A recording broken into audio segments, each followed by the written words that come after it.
QR. Antes de empezar, me gustaría que me confirmarais, por favor, vía chat que me escucháis y veis mi pantalla principal. Ok, veo que todo está bien. Muy bien. Bueno, vamos como un lunes más a plantear algunas claves para la semana y a repasar un poco, digamos, la semana pasada. Bueno, vamos a empezar por el calendario económico, si os parece. Es una semana bastante cargada, digamos, de noticias. Primero, hoy de madrugada, o sea, la madrugada del martes, tenemos las minutas de la política monetaria de la USI, que explican normalmente la decisión anterior. Ya se han adelantado algo, digamos, este fin de semana, rebajando un poco la tensión de las explicaciones, es decir, digamos que nombró las palabras el banquero central de guerra de divisas. Sabéis que la USI está en devaluación, o sea, está en modo rebajar los tipos para ganar competitividad en todas sus exportaciones y tal y tal. Y veamos un poco qué nos dice, si nos sigue dando pistas o no. La siguiente revisión de tipos de la USI es la primera semana de junio. Llevamos, desde que comenzó el año, si no recuerdo mal, no sé si dos bajadas de tipos de interés por otra moneda muy parecida, que es el New Zealand, que no, de momento, no ha rebajado sus tipos de interés, pero como estamos viendo, si echamos un vistazo a los mercados, pues la semana pasada, por ejemplo, fue una de las monedas más débiles. Vamos a echar un vistazo, si os parece, a los Forex Index. Ok, los tengo aquí. Vamos a ponerlos la última semana, si os parece.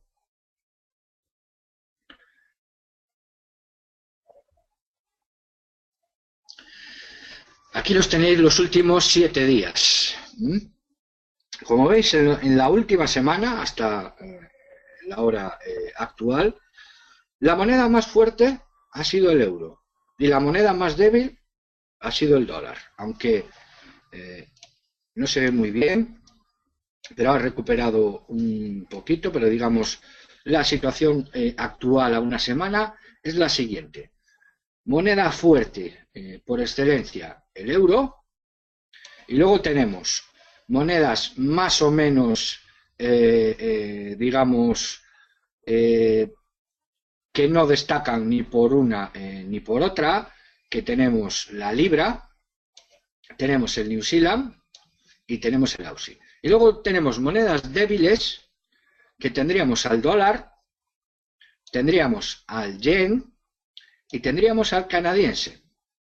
Bien, no os lo comenté las 2 semanas pasadas, pero la comento esta. Ya desde hace 2 semanas, primero empezó el Citi, después empezó Barclays, después se sumó Goldman Sachs a vender euro, todas, y cada una de sus, digamos, speech, de sus informes para inversores, de sus análisis, daban la venta de euro. En las últimas 2-3 semanas, el euro no ha hecho otra cosa que apreciarse. ¿Okay? No es normal que, sobre todo, por ejemplo, Goldman Sachs, que es un banco de inversión que da las informaciones con muy cuentagotas. Como si recordáis un poco en las previsiones, pues muchos operadores de mercado, hedge fund, etcétera, consultorías, pues daban unas previsiones largas, 1 año, 2 años, más o menos detalladas con los precios y tal. Goldman Sachs no suele actuar de esa manera, no suele dar, digamos, ese tipo de informes. ¿Okay? Probablemente salgan los reportes y han de estar perdiendo muchísimo dinero en el tema del euro. Se ve un poco a la desesperada. De momento, digamos que son las últimas 2-3 semanas. De aquí en adelante veremos un poco cuáles son los escenarios. Habíamos planteado ya que no debíamos, en aquella, digamos, discusión que teníamos entre lo que eran las previsiones macro y lo que era nuestra, digamos, nuestra posible percepción, ¿no? Digamos, se podía explicar de la siguiente manera, que prácticamente muchos traders tienen en la cabeza la paridad, la paridad, la paridad, la paridad. Y eso te hace, ante digamos, cotizaciones cercanas a la paridad de no sé, 1,08, 1,07, en todos estos números, muchísimas de las, digamos, predicciones iban en la venta de euro. Venta de euro, por ejemplo, contra el dólar.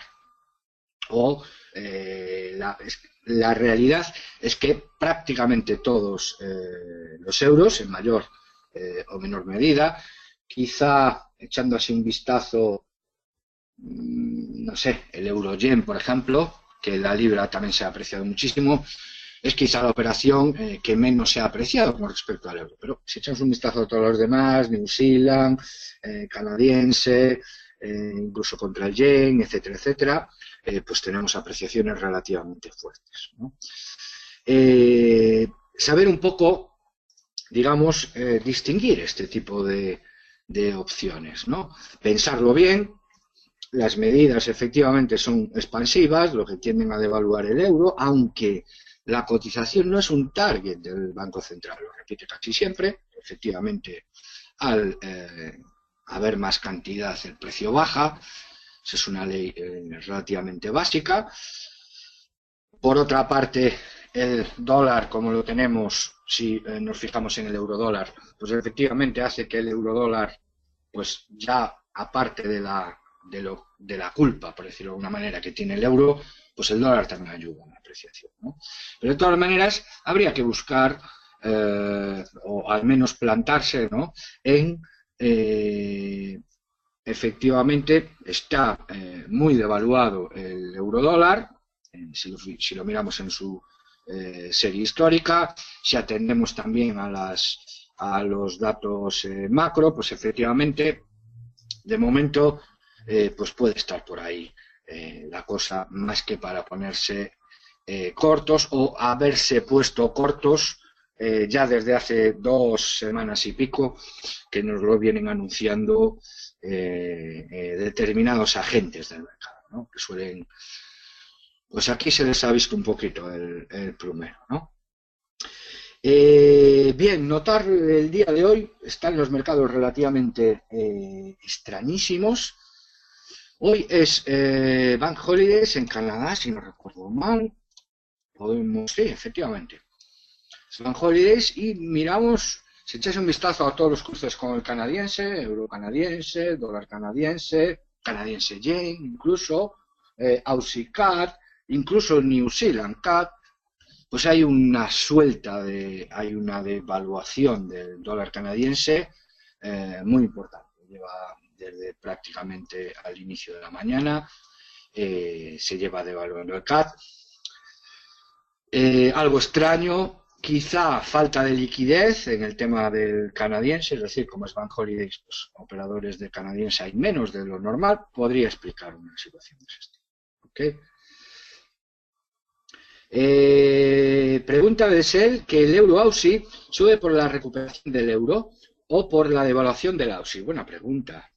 Sabemos ya hacerlo numéricamente, ¿vale? Pero si queréis básicamente sacar una visión general, yo os digo, es mucho mejor.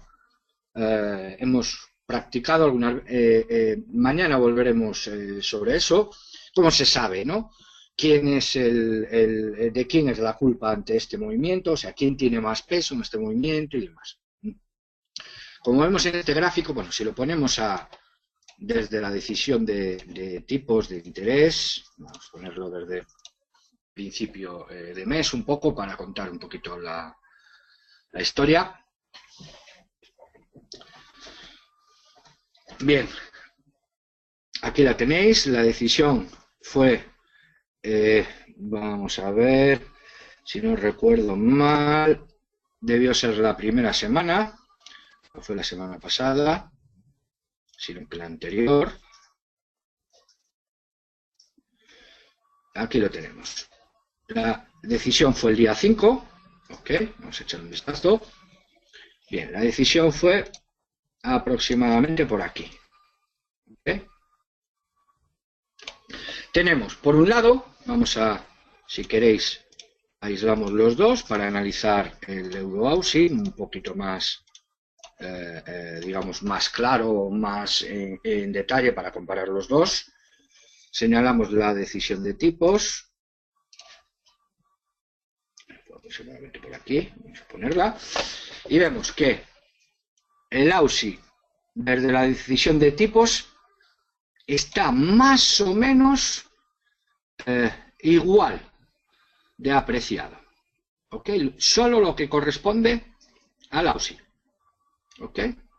Es decir, sería en el Euro-Aussie, el Aussie ahora mismo prácticamente neutral. Se ha devaluado al principio un poco, después se ha apreciado bastante y se viene devaluando los dos últimos días un poco. ¿Ok? Sería más o menos neutral. Ahora tomamos la posición del euro. ¿Ok? El euro estaba aquí y ahora el euro está aquí. Entonces tenemos lo poquito, es decir, que se lleva apreciado el Aussie, es decir, esto, 1 más 2, es decir, antes estaba por debajo, se igualó, aquí tendríamos esto, y ahora mismo tendríamos esto. Si la situación del Aussie es prácticamente la misma, ¿okay? Se le puede achacar en gran medida la poquita apreciación del Euro-Aussie al euro. ¿Okay? Más en concreto, pues los 2-3 últimos días. ¿Ok? Vale. Sería un análisis razonablemente sencillo. También pregunta a Miquel si las posiciones que toma esa gente coinciden con los anuncios que hace. Digamos que ¿cómo funcionan las previsiones en las consultorías o en los departamentos de bancos de inversión? Las previsiones no las hacen los traders, las hacen los analistas. Y en concreto los analistas que suelen estar en los departamentos de investigación de mercados. ¿Okay? Son los que trabajan con los modelos, etcétera, etcétera, etcétera. Muchos de esos, digamos, de esos informes se comparten con los clientes que tienen contratados productos con ellos, ¿no? Lo que esperan. Bueno, pues para el euro esperamos esto, tal, lo que hemos visto aquí varias veces. Esperamos que en este trimestre sea tal, esperamos que en este trimestre sea tal. ¿Ok? Lo que, digamos, es normal que cada cierto tiempo pues señalen situaciones, ¿no? Pues es bueno pues comprar tal, comprar libra, comprar New Zealand, etcétera, etcétera. Suelen poner, ¿no? Pero en este caso, digamos, fue un poco chocante, porque vino una oleada, ¿no? Sin venir mucho, digamos, por supuesto, cuando Draghi anuncia que va hacia la política expansiva, efectivamente, todos los bancos y todos empiezan a echar sus cuentas, empiezan a hacer sus previsiones, digamos que estamos en un momento raro, ¿no? Pero un momento como este, hace 2 semanas, la situación es más o menos la misma, se va a agotar es decir, va a comprar sí o sí la política expansiva, las pocas dudas que quedaban. Los datos macro más o menos siguen en los mismos rangos y no tenía sentido, ¿no? Porque se haya apreciado un poco, lo vamos a vender. La única razón, digamos, que se podría tener en mente sería la obcecación de la paridad, ¿no? Meten una semilla en la cabeza, no, la paridad, la paridad, la paridad. A costa de repetirlo, todo el mundo, todo el mundo, todo el mundo, pues uno se acaba haciendo lo que habíamos visto de los perfiles psicológicos, ¿no? Se acaba haciendo oveja. El problema de ser oveja no es que ganes o pierdas, es que cada vez te olvidas más de la capacidad que tienes de pensar y de tomar tus propias decisiones, equivocadas o no. No estamos hablando ahora de que, digamos, estuvieran acertados o no, sino en la forma que tenemos nosotros de asumir las cosas, ¿no? ¿Por qué se va a asumir una venta de euros? Habría que preguntarle las razones. ¿Ok? Habría que preguntarle por qué. Y que no nos cuenten la historia de un gráfico, de un Fibonacci o de un no sé qué. No, habría que preguntarles por qué. Nadie lo pregunta, se toma como algo cierto, caray, lo dijo Goldman Sachs, lo dijo lo otro. Este trimestre hemos empezado desde principio de año con unas previsiones y las tenemos ahí guardadas y las tenemos dadas en los webinarios, ¿ok?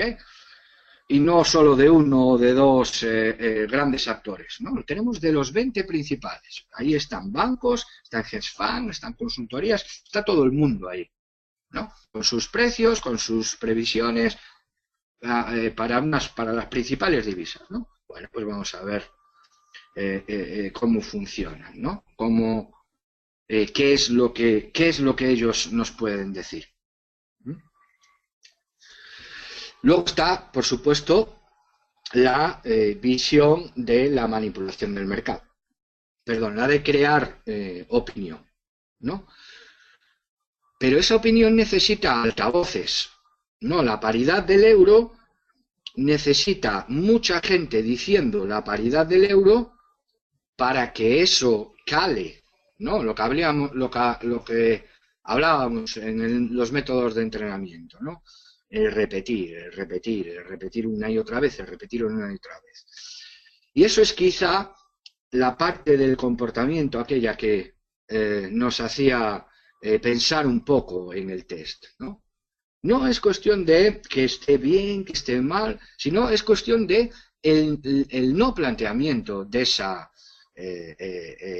predicción o de esa, como lo queráis llamar, o de ese análisis, ¿no? Eso es quizá lo más sangrante, ¿no? Un poquito de todo, ¿no? Por lo menos, digamos, tener los puntos clave de lo que puede tener de base o no. Nadie está libre de equivocarse, por supuesto, ¿no? Pero es peor el no ser capaz de analizar una cosa equivocada o no, ¿no? El creer algo. Esto supongo que os hablarían mucho de eso, ¿no? De que alguien dice un no sé qué y efectivamente puede ser o puede no ser, ¿no? De ahí que muchas veces el tema de las señales, sabes que hay mucha gente que vende señales de no sé qué, de no sé cuánto. Eso es como, no sé cómo calificar ese, independientemente de su validez o no. Ya si entramos por su validez, ya por supuesto ya sería mucho peor. Pero independientemente de su validez o no, me parece bastante, no sé cómo calificarlo, una palabra. Vale, vamos a continuar.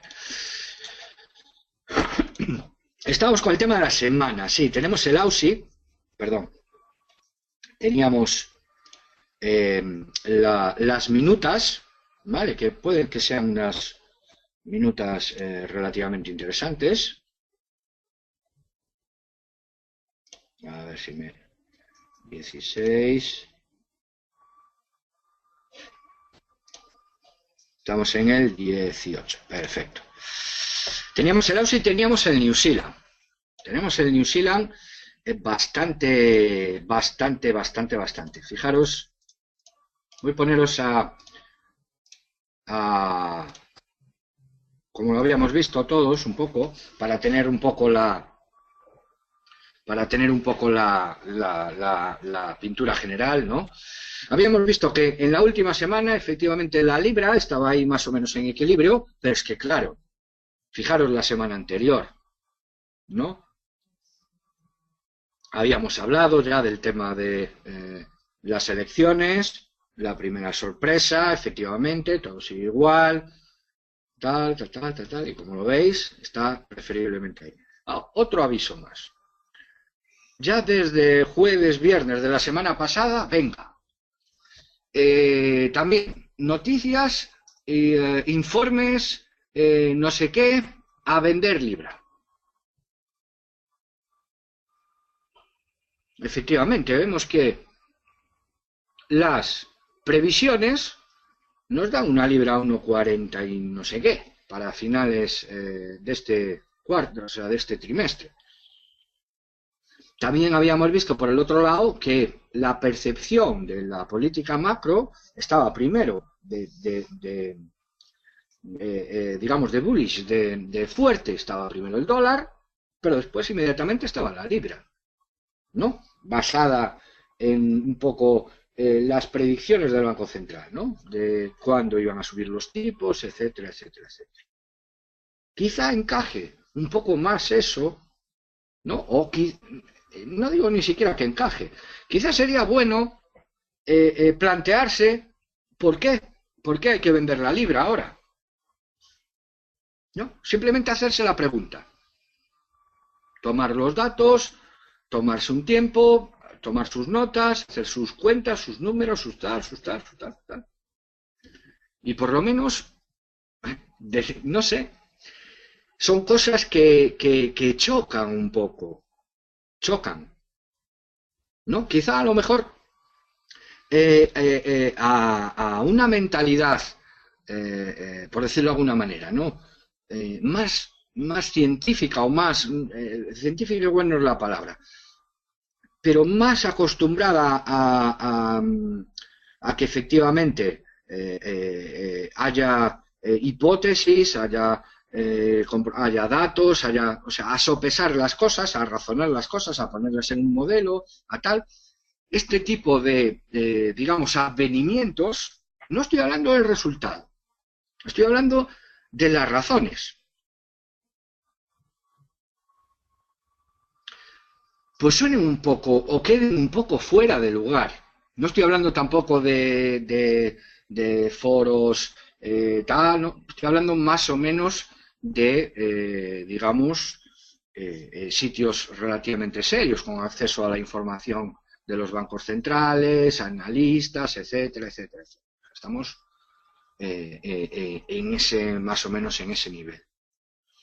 Y claro, la respuesta, porque en concreto la de la libra no la formulé, pero por ejemplo la del euro sí, hace ya la semana pasada, creo que fue al principio así, porque ya llevaban bastante tiempo, ¿no? Primero lo del euro lo de la libra es más suave, ¿no? Pero lo del euro, primero el Citibank, después el Barclays, después Goldman Sachs, después Nomura, los japoneses, después una serie de pelota que no sé, vamos, te hace, dices tú, caray, voy a mirar otra vez, tal, efectivamente, miras, y no la... Puede que sí, puede que se devalúe, ¿no? El futuro no lo conoce nadie, ¿no? Pero por lo menos quieres saber por qué.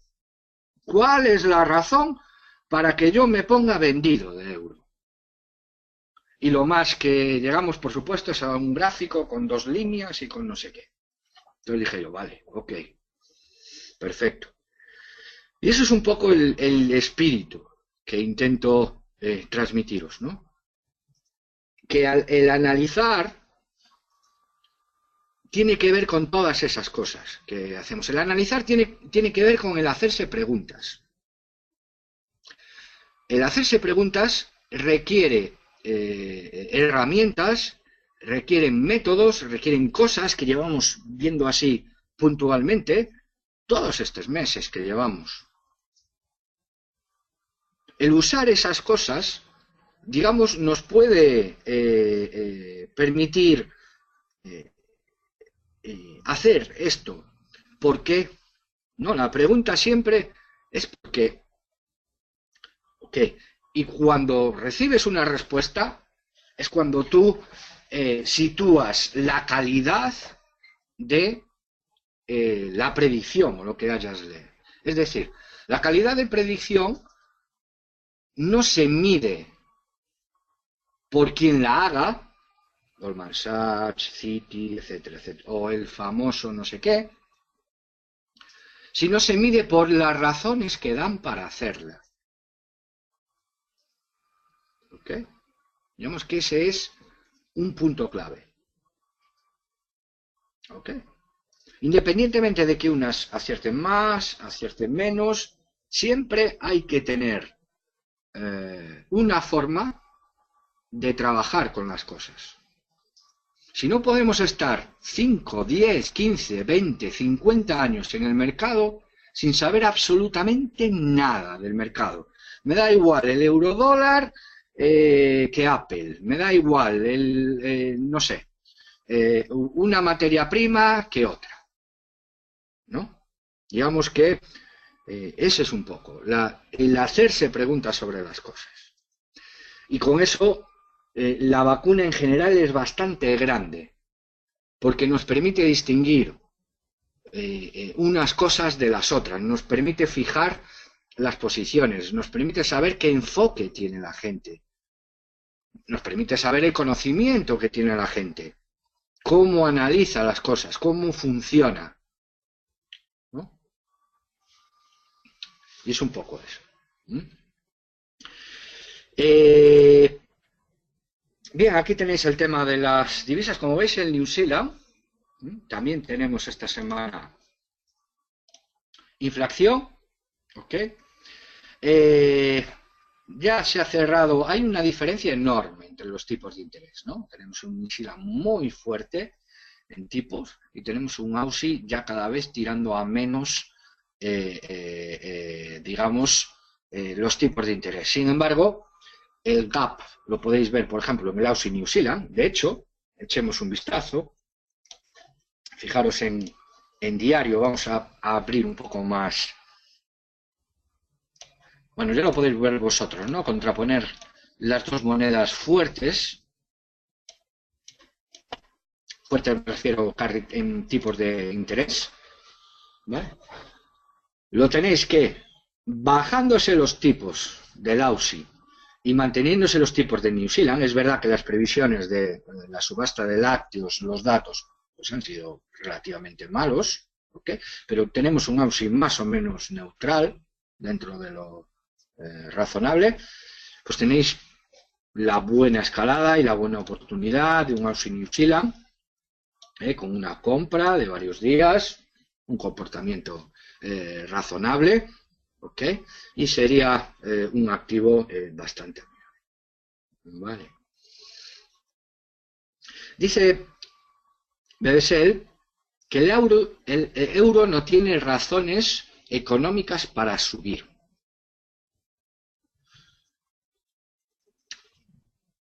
Vamos a ver, para, digamos, los valores no son absolutos. Los valores tienen que referenciarse a algo. Desde que se estableció los tipos de cambio libres en mercado, el euro se tiene que contraponer a algo.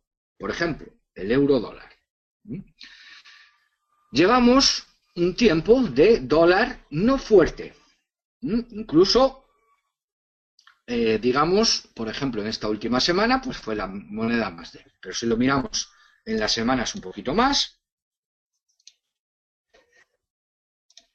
por ejemplo, desde el principio de mes, pues vemos efectivamente que también ha estado débil, un poco menos, pero ha estado débil, lo tenemos ahí. Pero resulta que el euro no solo se ha apreciado contra el dólar, se ha apreciado contra el Aussie, se ha apreciado contra el canadiense, se ha apreciado contra el yen, se ha apreciado, por supuesto, contra el New Zealand, y en todo el mes, digamos, la única con la que no se ha apreciado ha sido la libra, aunque en determinados periodos lo haga. ¿Okay?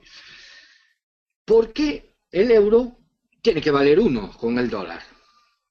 Esa es la principal pregunta. ¿Por qué? Bien. La mayoría suelen funcionar con modelos macro. Es decir, meten ahí unas variables, tales como crecimiento, tales como inflación, balanza comercial, principalmente tipos de interés, crecimiento e inflación, o tipos de interés, inflación y crecimiento. ¿Okay?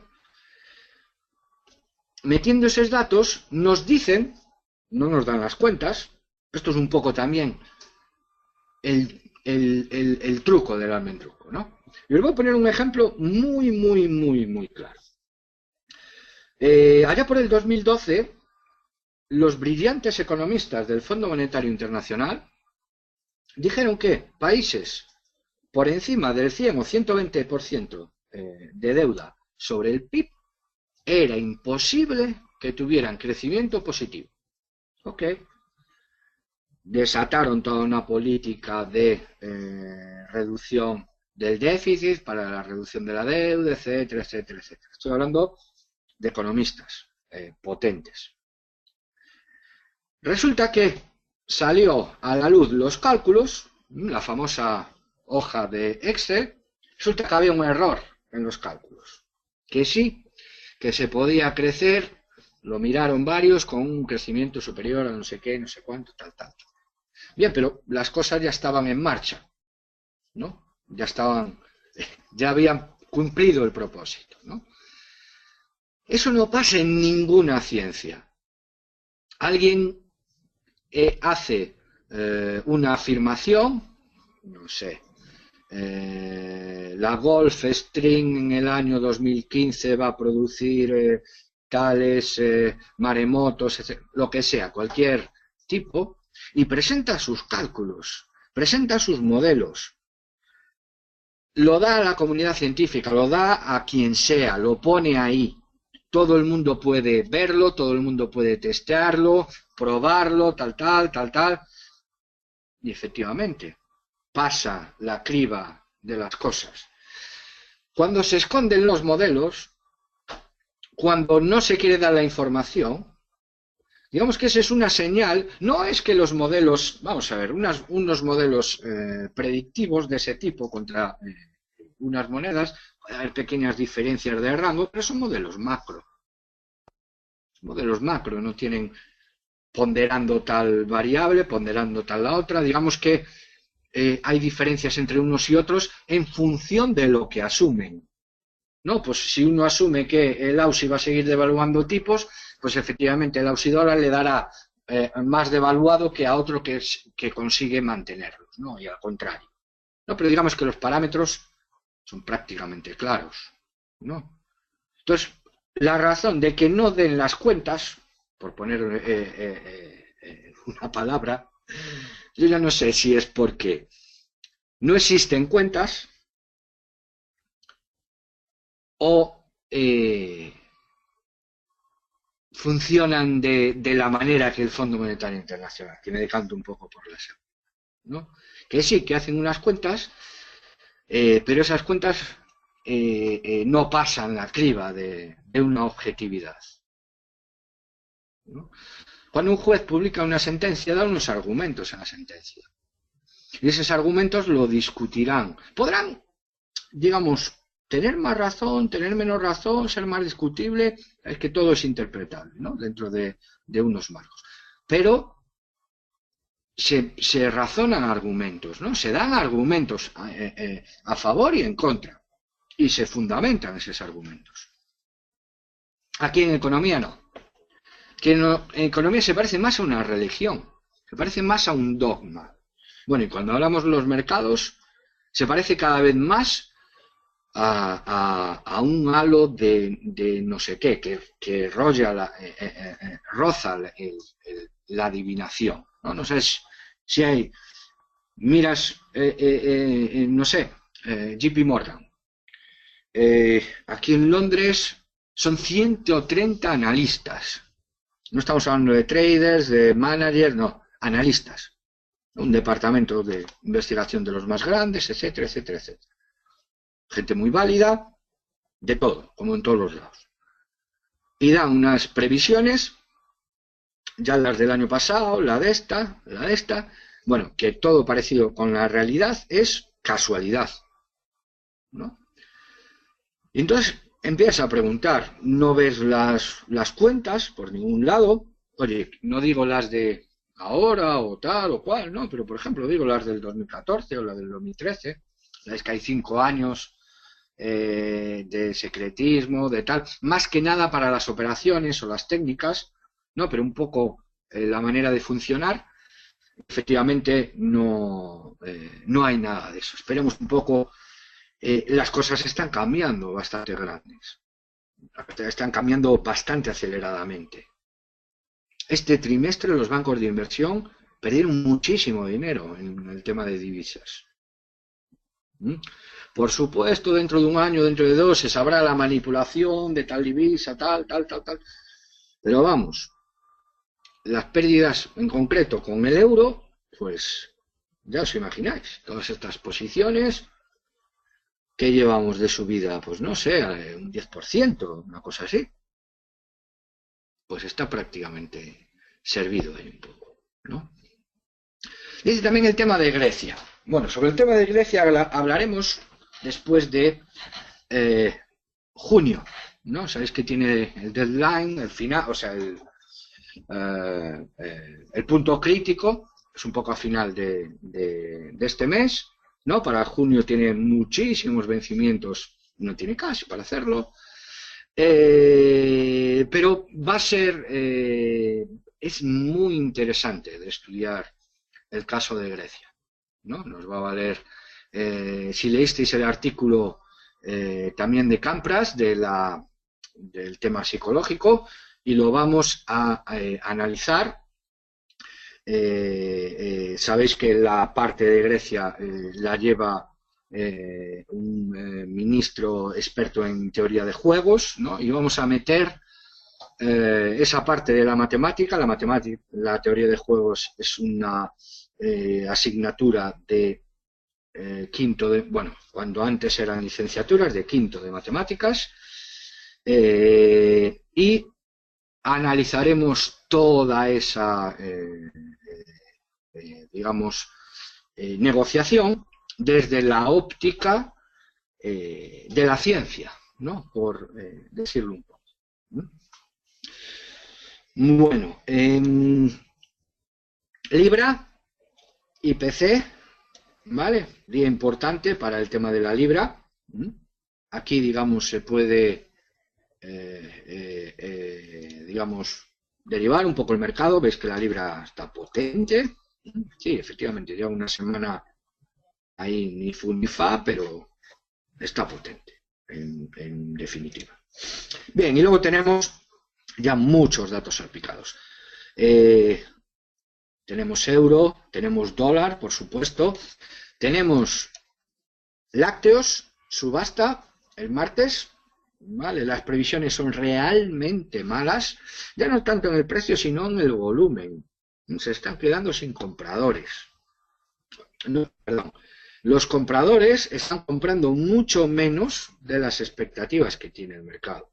O sea, la apreciación de su moneda, la moneda tan cara que tienen, en función de sus competidores. Sabéis que las monedas son caras o baratas en función de otras, ¿no? Cuando están en tema de exportar. Pues le está haciendo mucho daño el tema de las exportaciones. Dicen que de momento que no. El mercado, por lo menos, si miramos el New Zealand, algo sospecha. Algo sospecha. Estamos cerca de la revisión de tipos, un carry trade claro entre un New Zealand yen, New Zealand dólar, digamos, muchísimas monedas para financiar con el New Zealand. Paga un 3,5 en cash. Comprar una, financiarse con yenes, con dólares, que aún no subieron los tipos, yenes, por ejemplo. Y comprar New Zealand, eso en contado es alrededor de un 3%, libre. Y que esté tan devaluada, el mercado anticipa algo, por supuesto.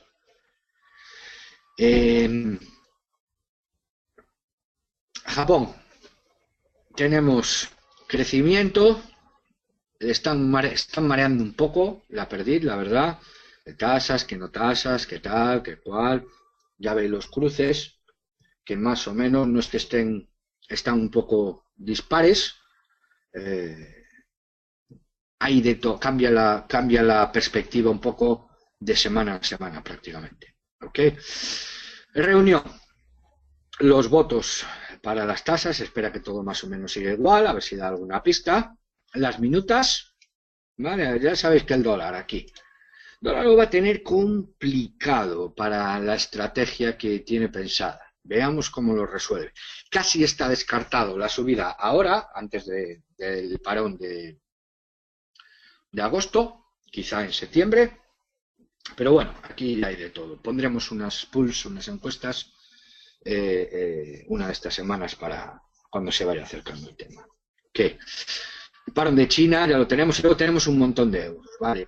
Temas industrial, ventas de la libra, etc. Y luego el viernes, lo tenemos potente el viernes, ¿no? Banco de Japón, ¿ok? Banco de Inglaterra, y luego tenemos todos los gobernadores, ¿vale? A las 3:30. No es Jackson Hole, si no recuerdo mal, es para junio, finales de junio, donde se reúnen todos los banqueros centrales y desde allí dicen cómo van a ser las cosas o cómo se supone que van a ser las cosas. Pero digamos que va a ser un día potente el viernes para el fin de semana, y la semana va a ser, como lo veis, bastante movida. ¿Okay? Lo que es a día de hoy, creo que lo tengo por aquí. Aquí tengo los Forex Index. Vale, hasta la sesión europea, desde que abrieron los mercados, lo que es a día de hoy, como veis, es prácticamente contrario a lo que ya ha ocurrido la semana. Fijaros, la libra y el euro, en el día de hoy, lo que lleva de abiertos los mercados, fijaros, la libra y el euro, que eran las más fuertes, digamos, más por arriba, poniendo el AUSI, pues ahora mismo están por abajo, ¿vale? O al final de la sesión europea. Mientras el yen, el New Zealand y el AUSI, pues están de la parte de arriba, ¿no? Así es como empiezan más o menos la semana las monedas. ¿De acuerdo? Bien, con el tema del AUSI. Pues el AUSI, habíamos hablado de que efectivamente nos da una depreciación del AUSI. Tenemos ahora mismo hasta el 3 de junio, creo recordar, más o menos primera semana, la revisión de tipos de interés. Los datos macro son malos, tal, o sea, todo nos indica devaluar, pero la verdad es que, si bien no se ha apreciado, ¿okay? No podríamos decir que se ha apreciado, pero tampoco podemos decir que se ha devaluado. No. Habíamos visto un poco en el modelo numérico que estaba pujante. Bueno, pues sigue estando sobrevalorado sobre el modelo numérico el AUSI.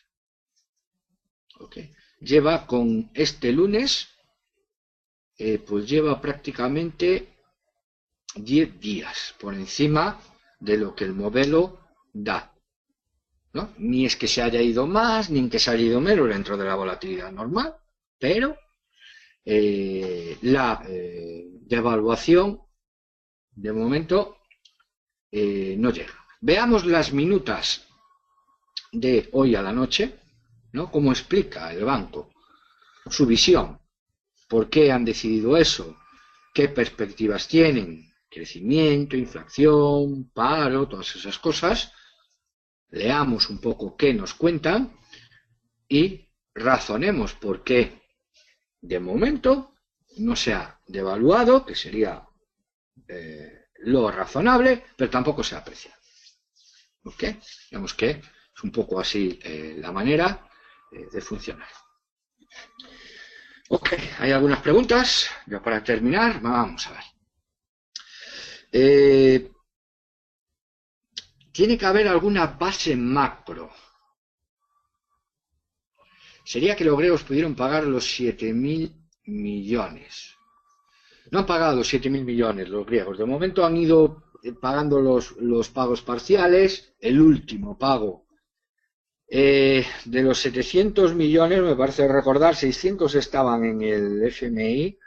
Sabéis que todos los países tienen, por decirlo de alguna manera, un debe y un haber con el FMI, ¿no? Y tienen aparte unas cuotas con las que deben aportar. El FMI se financia con las cuotas de los estados y después lo reparte, lo presta, más que lo reparte, perdón, lo presta, lo recupera, etcétera, etcétera, etcétera. Y lo han pagado 600 de los 700 millones de este último pago, semana pasada, lo han pagado con el propio dinero que tienen en el FMI, es decir, han puesto más o menos 100 millones, números redondos, ¿no?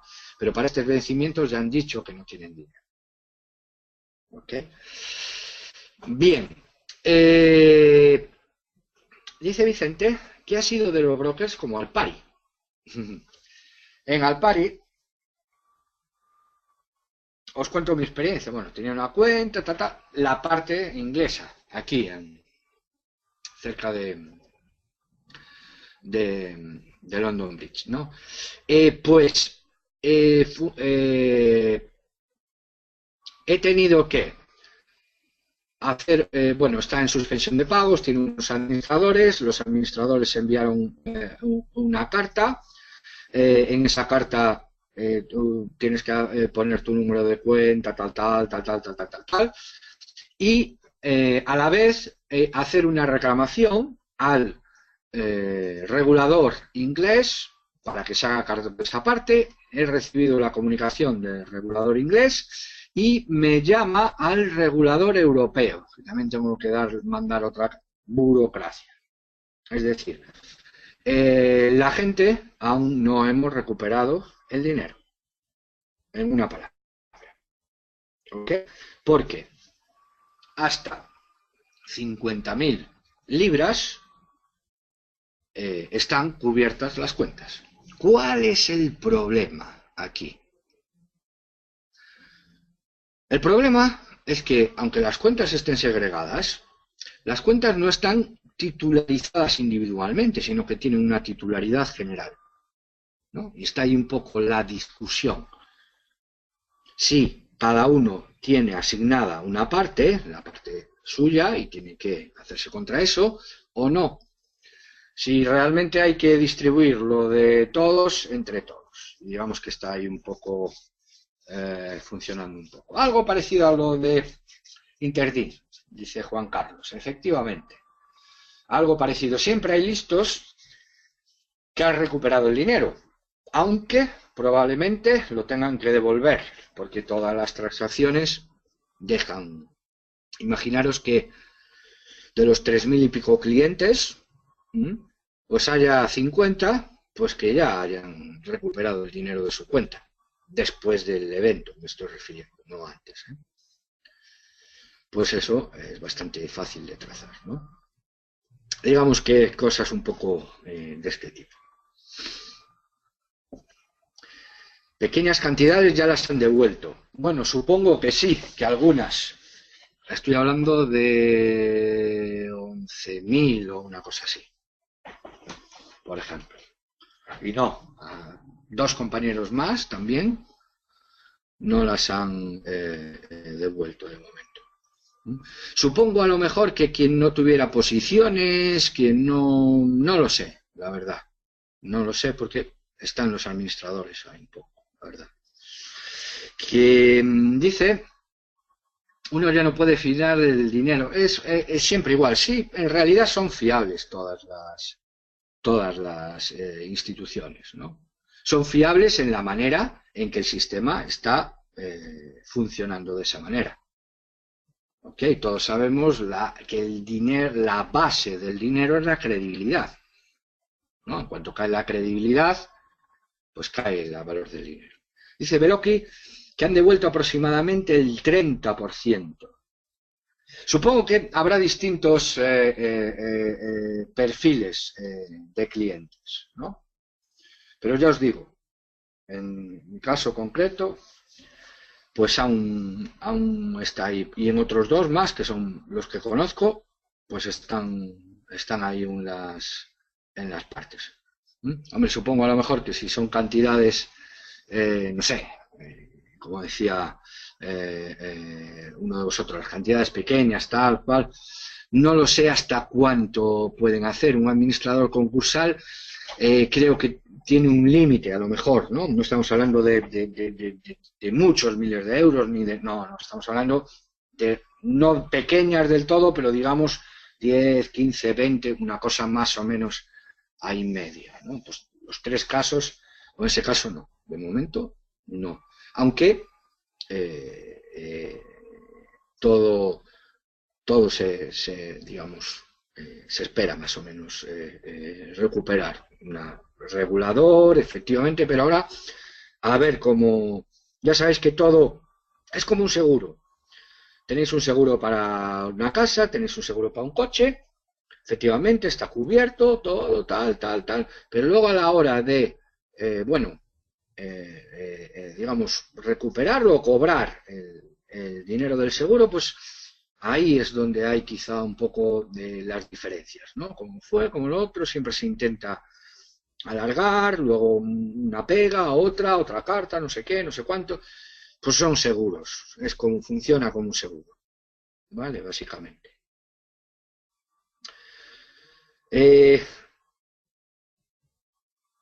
Aquí el Fogain se hace cargo de esos clientes de Interdin con cuentas no titularizadas. Ya os digo, dice que se hace cargo. Ok, también aquí el FCA, el regulador, dice que se hace cargo de las cuentas. Ok, hay que ver. No sé. El seguro se hace cargo. Ok, bien, el seguro se hace cargo.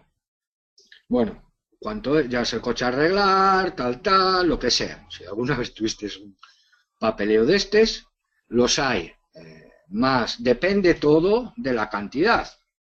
A lo mejor si es una cantidad muy pequeña, yo me acuerdo de los seguros que tenía para los ordenadores, cuando venía una tormenta se me fastidiaba el SAI más un monitor y a lo mejor eran 100 o 150 euros, me mandaban el cheque, ni siquiera, digamos, mandaba un perito y tal y cual. Cuando son cantidades mayores, pues mandan un perito. Y cuando tal, sobre todo si hay una tormenta general por la zona y tal, pues la cosa ya es mucho más complicada, ¿no? En realidad funciona como todo. En realidad funciona como todo. Hay que ver al final en lo que quedan las cosas. Me parece, por ejemplo, en el caso de Interdin, hablando de unos 24 en total, unos 20-24 millones de euros, ¿no? Hay que ver con quién se hace cargo de eso. ¿Y cómo se hace cargo? Dice que Seplac investiga el sistema financiero por fraudes de 100.000 millones. Bueno, hemos derivado la conversación hacia los fraudes. El sistema financiero siempre ha hecho fraudes a lo largo de toda la historia, de una manera o de otra. El conocimiento financiero, en España a lo mejor no tanto, ¿no? Pero el conocimiento financiero por supuesto, la última generación. De la última generación me estoy refiriendo a la gente que ahora tiene entre 30 y 40 años. La generación anterior, la gente que tiene entre 20 y 30 años, ¿no? Esas dos generaciones ya tienen más formación financiera que la anterior, en media. Por supuesto, estoy hablando en media, ¿no? La gente del común, ¿ok? No estoy hablando de que un experto le robe a un experto. No, digamos que los bancos en general, vemos el tema de las preferentes, etcétera, etcétera, como todo, van por los más débiles, ¿no? Y eso ha cambiado la cultura financiera de España, y en otros países ya prácticamente no ocurre, porque ya no son 2 generaciones, sino que ya son 5 o 6 generaciones. En Reino Unido, los niños de primaria estudian economía. ¿Vale? La economía, por supuesto, de primaria, pero estudian economía. ¿Vale? Aún se verá si dentro de unos años empezarán a meter la economía como una asignatura más Para esto me quiero decir un poco las diferencias, ¿no?, que puede haber con el tema de los fraudes. Siempre los ha habido, ¿no? No solo en el sistema financiero, pero en el sistema financiero, digamos, más fuertemente, porque es el dinero. ¿Ok?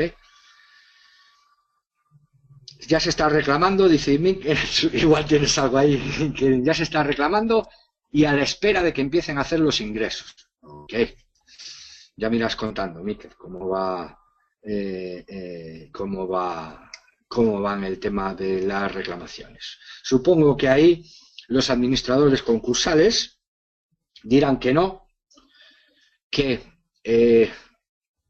aunque esa cuenta esté, digamos, separada en una contabilidad interna, la titularidad es de la general y los demás acreedores podrán meterle una demanda contra la empresa, y los administradores lo que no quieren es una demanda. Entonces van a cortar por lo más probable, por supuesto me voy a equivocar, ¿no? Pero lo más probable es que para contentar a los clientes, ¿no?, a los que tienen la cuenta, pero la cuenta está a nombre en la contabilidad interna, y contentar a los otros acreedores, hagan una masa, la masa concursal, lo que se llama, y lo dividan entre los acreedores que hay. ¿Ok? Entonces veremos, efectivamente, 22 millones, sí, yo sabía que era algo sobre 20 y algo millones. Vale, veremos cómo se resuelve esto, pero la experiencia en todas estas cosas suele decir que los que están administrando ahora mismo el Banco de Madrid, lo que no quieren son problemas. Por supuesto, pueden enfrentarse a una demanda de los titulares de las cuentas de trading, pero esa demanda no es nada comparado contra la demanda de los bancos que pueden tener los abogados de uno, y la potencia de uno no puede funcionar con la potencia de otro. Vale. Supongo que antes de todo eso lo tendrán. Bueno, nos hemos desviado un montón de digamos, el camino, pero bueno, estas cosas son siempre aprovechables. Interesante semana. Nos vamos a despedir aquí. Hasta mañana. Mañana continuaremos con modelos numéricos. Que tengáis buena semana. Nos vemos mañana, los que estéis por ahí. Y un saludo. Hasta luego.